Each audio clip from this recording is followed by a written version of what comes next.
Hello and welcome to our English learning series using the shadowing method.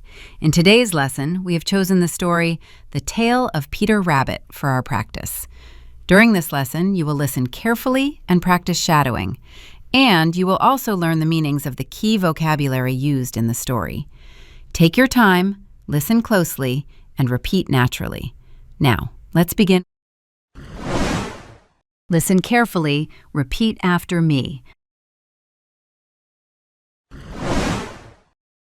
Peter's sisters started to pick blackberries. Again, listen carefully. Peter's sisters started to pick blackberries.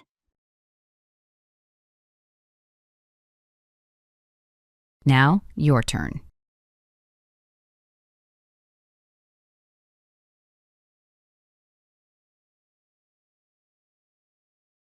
Say it again.